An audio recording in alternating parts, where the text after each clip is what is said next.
Bom, Davi, homem segundo o coração de Deus. Aí de repente a gente vê seu filho violentando a sua filha. Logo depois vê seu filho matando o seu filho. E depois vê o seu filho tentando tomar o teu reinado. E vê um dos seus maiores conselheiros o trair. Mas como aconteceu tudo isso? Como que a história de Davi chegou a esse ponto? O que aconteceu de fato? Você quer entender um pouco mais? Então eu vou te explicar um pouco nesse vídeo agora. 2 Samuel, capítulo 11, vai nos contar uma história a respeito de Davi, uma história no qual ele, infelizmente, comete um pecado muito sério. A palavra do Senhor vai falar aqui no tempo que os reis iam em guerra. A gente já vê aqui no tempo que os reis viviam em guerra, ou seja, era para Davi estar em guerra. Israel sai em guerra. E era o tempo que os reis estavam em guerra. Joabe e o seu exército foram para a batalha, mas Davi permaneceu em Jerusalém, no palácio. E Davi permanecendo ali em Jerusalém, eles estavam ali passeando no terraço quando ele vê uma mulher tomando banho. E ele se interessa por ela e ele manda perguntar quem é essa mulher. Essa mulher falou, é filha de Eliã, esposa de Urias, o hitita. E nisso ele manda chamar a Betseba e é onde que ele comete o ato de adultério com ela. Mesmo sabendo que ela é casada, ele comete o ato de adultério com ela. Passado um tempo, ela chegou falando para ele que estava grávida. E, logicamente, o seu esposo estando em guerra e eles tendo tido a relação, o filho era de Davi. Aí ela fala que estava grávida. E o que ele faz? Ele manda chamar Urias. Fala, ó, manda uma carta para Joabe, fala, manda trazer Urias para cá. E Urias chega, ele começa a perguntar como que está a guerra, como que está acontecendo. E fala para ele, vai tirar um tempo, vai descansar. Entrega alguns presentes ali para Urias, mas só que Urias não vai para casa. A intenção do rei Davi era que ele fosse. Ele não vai, ele fica ali na porta, ali junto com os soldados que estavam ali na porta da cidade. Então, onde que Davi pega e chama ele e fala bem assim, você não foi. E é onde que seria o primeiro tapa na cara de Davi, só para acordar Davi, mas Davi não acordou, que esse homem fala para ele. Davi, a ideia de Davi era, olha, vai lá, se deita com a tua mulher, fica em paz, vai dar tudo certo, porque o plano dele era que ele se deitasse com Betseba, e assim ele poderia falar que o filho era de Urias, e não do próprio rei Davi. Mas só que, ao perguntar para esse homem, por que você não fez isso? Ele pega e dá um tapa na cara dele, que deveria acordá-lo, mas por estar cego espiritualmente não acordou, e ele diz o seguinte, Urias respondeu, a arca e os homens de Israel e Judá repousaram em tendas. O meu senhor Joabe e seus soldados estão acampados ao ar livre. Como poderia eu ir para casa, comer e beber, deitar-se com minha esposa? Juro por teu nome e por tua vida que não farei uma coisa dessa. O que esse homem está dizendo? Fala, olha, é injusto, a arca de Deus está lá. O povo está acampando em tendas, o Joabe e seu exército estão acampados no ar livre. Como que eu vou fazer isso? Como que eu vou ficar com a minha consciência tranquila enquanto eles estão lá no relento, batalhando, e eu estou aqui deitado com minha esposa e tomando vinho? Isso não faz sentido para mim, ele decide não ir. Só que aí Davi, em vez de acordar e falar, nossa, que homem honroso, o que eu fiz? E se arrepender? Não. Ele manda uma carta pelo próprio Urias a Joabe. Ele escreve a carta, fala por Urias, entrega a Joabe. E essa carta, Urias mal sabia que estava carregando seu próprio plano de morte. É onde que ele entrega para Joabe e fala para ele colocar ele à frente de batalha, para que, colocando ele à frente de batalha, ele viesse ser morto. É onde que Joabe recebe essa carta, obedece às ordens do rei e depois manda uma carta dizendo que aquilo no qual o rei pediu havia acontecido. Eles invadiram, chegaram perto dos muros, chegaram perto demais, é onde que o povo, os arqueiros pegaram e acabaram matando alguns dos soldados, alguns oficiais, mas só que Urias também tinha morrido. Então, onde a gente vê ali um pecado arrastando o outro. E depois de Davi cometer esses atos, o adultério seguido de assassinato, ele pega e traz Betseba para casa e se casa com ela. Mas só que daí chega o profeta Natan. O profeta Natan chega para ele e fala... O profeta Natan chega para ele e fala bem assim, contando uma história, como se fosse uma analogia. Falando para ele de um homem que tinha apenas uma cabra e cuidava dela, uma cordeirinha, cuidava muito bem dessa cordeirinha, e era a única que ele tinha, um homem muito pobre. Só que daí tem um homem rico que tem várias, só que na hora de dar um banquete, em vez dele pegar daquela que sobra, ele pega daquela única cordeirinha que aquele homem tem. E contando essa história, a palavra do Senhor vai falar que Davi já se encheu-se de ira, olha só. Então Davi encheu-se de ira contra o homem e disse a Natã: juro pelo nome do Senhor que o homem que fez isso merece a morte. Deverá pagar 4 vezes o preço do cordeiro, porquanto agiu sem misericórdia. É onde que ele leva outro tapa na cara, mas esse acorda ele. Porque quando ele fala isso, Natã olha para ele e fala: esse homem é você, Davi. Esse homem é você, rei. Foi você que fez isso. Você que agiu sem misericórdia. E é onde que Davi cai em si e se arrepende. Mas você tem que entender que todo pecado tem consequência. Todo pecado tem consequência. Muitas das vezes a gente fica reclamando para Deus que as coisas estão dando errado, que não está saindo do nosso jeito, que é isso, é aquilo, mas a gente não analisa a nossa história, não analisa o que a gente está fazendo contra o Senhor, o que estamos fazendo para o Senhor, e é onde que a consequência do nosso pecado vem surgindo, porque tudo que o homem planta, o homem colhe também, e a gente não entende isso, não tem esse discernimento e acaba murmurando e reclamando quando a gente está colhendo o próprio fruto que a gente plantou lá atrás.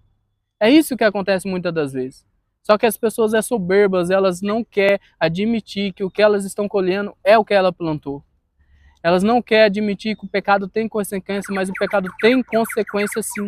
E aconteceu isso com Davi. A primeira coisa que Natã falou para ele: olha, a criança não vai sobreviver. Essa criança não vai sobreviver. Davi jejuou, orou e enfim, não sobreviveu mesmo. Mas só que daí a gente vai entender agora por que aconteceu tudo aquilo que a gente começou a falar, que nós começamos a falar no começo do vídeo.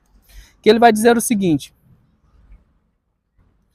lá no capítulo 9, no verso 12, capítulo 9, porque você desprezou a palavra do Senhor, fazendo o que ele reprova, você matou Urias, o hitita, com a espada dos amonitas, e ficou com a mulher dele. Por isso a espada nunca se afastará da sua família, pois você desprezou e tomou a mulher de Urias, o hitita. Então já é uma profecia no qual a espada não se apartará da tua família por causa desse ato, ou seja, por causa de consequência, por mais que você se arrependeu, consequência do seu pecado, isso vai acontecer. E tem mais.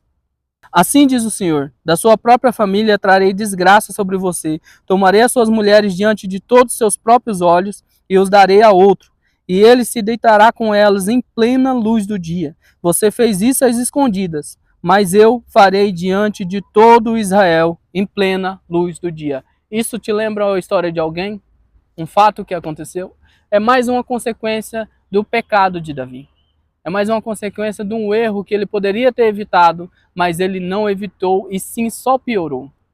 E a gente estamos numa geração hoje que elas acham que pecar é normal, que cometer atos obscenos é normal, que fornicar de vez em quando ali não dá nada, é normal. Aí a gente vê essas pessoas com crise de ansiedade, a gente vê essas pessoas com depressão, a gente vê essas pessoas com sonhos frustrados, a gente vê essas pessoas com várias coisas que começaram e não terminaram, e aí você vai tentar querer saber, entender o que acontece, e a pessoa muitas das vezes não consegue nem ela explicar, mas ela não consegue entender também que é consequência do próprio pecado.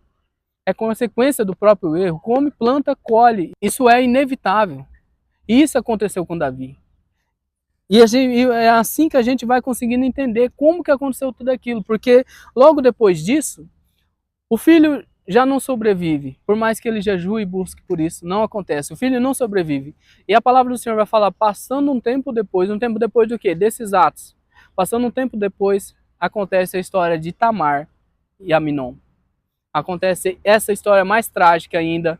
E no meio dessa história, o que acontece também? Aparece Absalão. A palavra do Senhor vai falar que Absalão, ele não falou nem bem nem mal do seu irmão, mas ele guardou mágoa, ele guardou ódio a respeito daquilo. E 2 anos depois, ele planejou e matou o seu irmão Aminon. E depois de 5 anos foragido, ele voltou para Jerusalém, pelo pedido de Joabe ao rei. Ele veio de volta, só que depois, logo depois, de um tempo depois, ele conspirou contra o rei e foi onde tentou tomar o reinado de Davi, por conta dessa mágoa, porque a gente vai ver ali que Absalão, ele até colocou o nome de uma das suas filhas ao nome da irmã que tinha sido violentada, Tamar. Então isso mexeu muito com Absalão, e ele tentou tomar o reinado também. E Davi entendia um pouco isso, porque quando vão amaldiçoar ele, ele fala, não, deixa ele.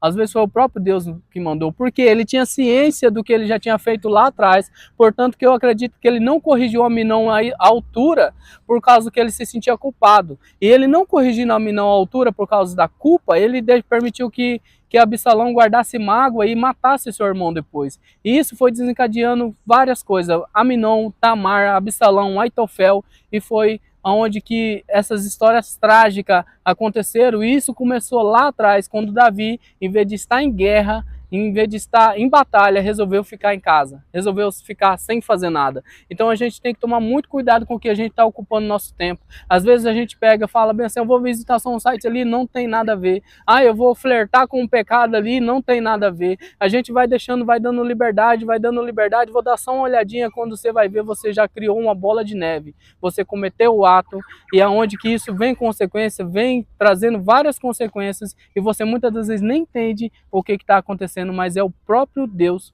cobrando. Davi entendia isso, amaldiçoado ele falou, às vezes é o próprio Deus, ele nem corrigiu, ele não lutou contra Absalão, por quê?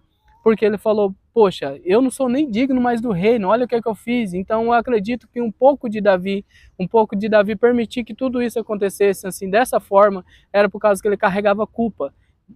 Ele deveria ter, sim, repreendido Aminon, ele deveria ter, sim, mudado um pouco a história, tentado mudar, mas a culpa o carregava porque ele tinha pecado contra o Senhor tinha avisado que várias coisas iam acontecer, e ele muitas das vezes não se sentia digno de repreender, porque um dia ele foi repreendido pelo Senhor de tal forma que gerou várias consequências. Então, eu espero que você tenha aprendido um pouco com a vida de Davi, assim como eu aprendo também. Eu espero que esse vídeo possa trazer um pouco de conhecimento para você e entender que você tem tudo para dar certo. Você é um guerreiro de Deus, você pode matar ursos, leões, você pode matar gigantes, você pode matar o que for, mas você é vulnerável em relação ao pecado. Você fala, ah, meu Deus, mas eu sou vulnerável. Não, não vai acontecer comigo. Não adianta você falar isso, porque acontece. Você tem que entrar na dependência de Deus, você tem que entrar num caminho de dependência de Deus, onde que, não que você falar, ah, eu posso, falar, não, tudo posso, porque Cristo me fortalece.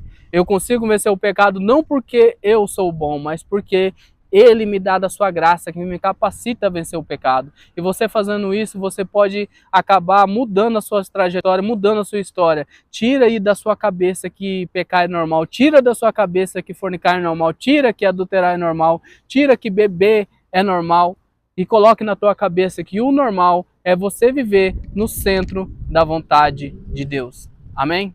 Que Deus abençoe a vida de todos vocês.